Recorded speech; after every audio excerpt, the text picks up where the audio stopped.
Diary को पढ़ते हैं तो एक उदाहरण मुझे बहुत अच्छा लगता है।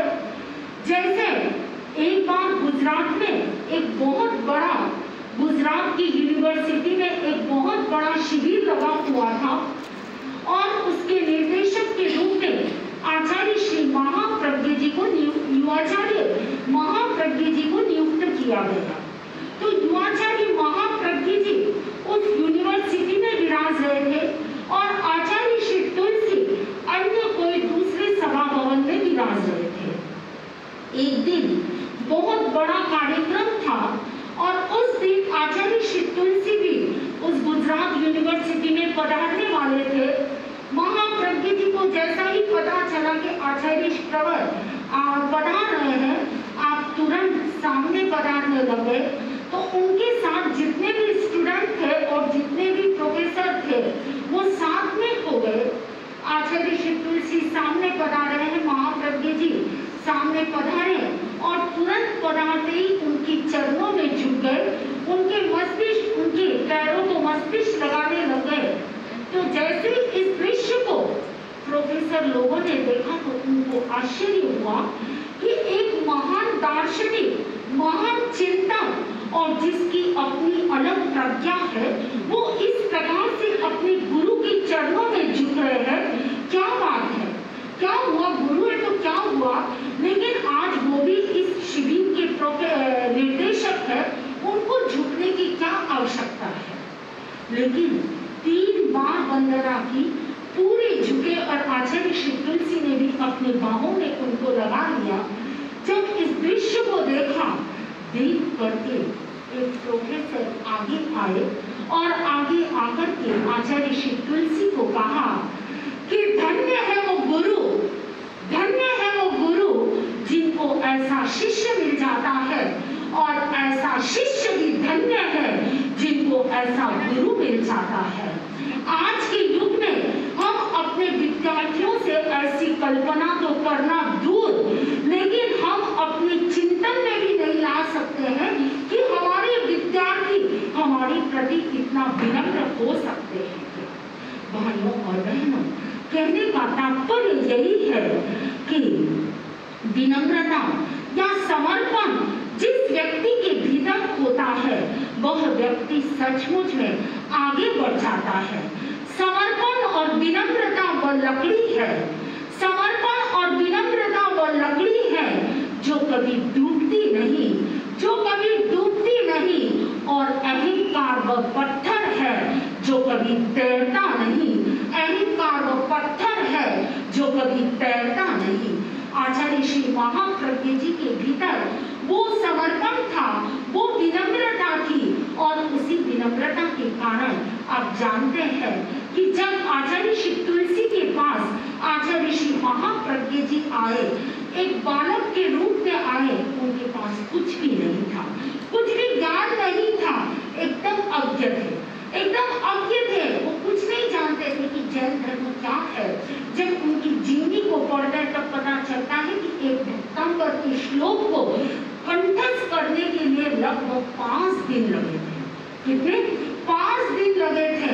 और एक दिन ऐसा आया कि 5 दिनों में 500 श्लोकों की रचना कर। तो कैसे प्रज्ञा का जागरण हुआ? प्रज्ञा के जागरण के पीछे एक ही कारण था कि बस उन्होंने अपना सब कुछ समर्पण गुरु के चरणों में कर दिया। जब आचार्य श्री तुलसी के चरणों में वो आए और आने के बाद एक खाली पात्र की तरफ आए। मुझे एक उदाहरण आ गया जो मैंने शासन माता के मुख से सुना था कि एक ऑस्ट्रेलिया के पास बहुत बड़े गणितज्ञ पहुंचे और उन्होंने कहा कि मैं आपको गुरु बनाना चाहता हूँ। गुरजीएफ के पास एक गणितज्ञ ऑस्ट्रेलिया पहुंचे और गुरजीएफ से कहा कि मैं आपको गुरु बनाना चाहता हूँ। तब गुरजीएफ ने कहा कि कोई बात नहीं, करे एक काम करो, एक कागज की, एक कोरा कागज उनके हाथ में दिया और कहा कि इसको 2 टुकड़े करो।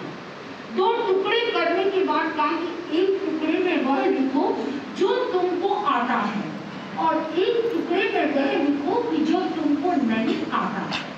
तो कहा कि ठीक है। उस कोने में जाकर के उस ऑस्ट्रेलिया को बैठा दिया। वो आधा घंटे बैठे रहे, लिखने की कोशिश की, कुछ भी नहीं लिख पाए और पुनः अपने गुरजियत के पास पहुंचे और कहा ये लीजिए दोनों पन्ने। तब गुरजियत ने कहा कि क्या बात है, तुमने कुछ नहीं लिखा। तब उन्होंने कहा कि मुझे कुछ भी नहीं आता है, मैं इस कागज की तरह कोरा हूँ, मुझे कुछ नहीं आता है।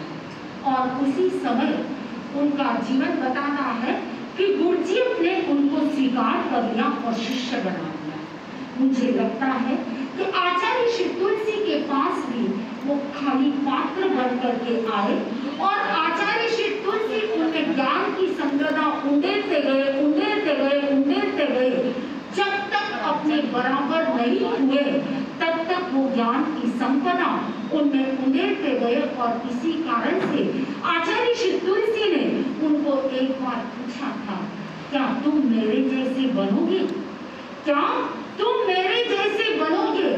तब महाप्रज्ञ जी ने कहा, मुनि नथमल ने कहा, आप बनाओगे तो बन जाएंगे।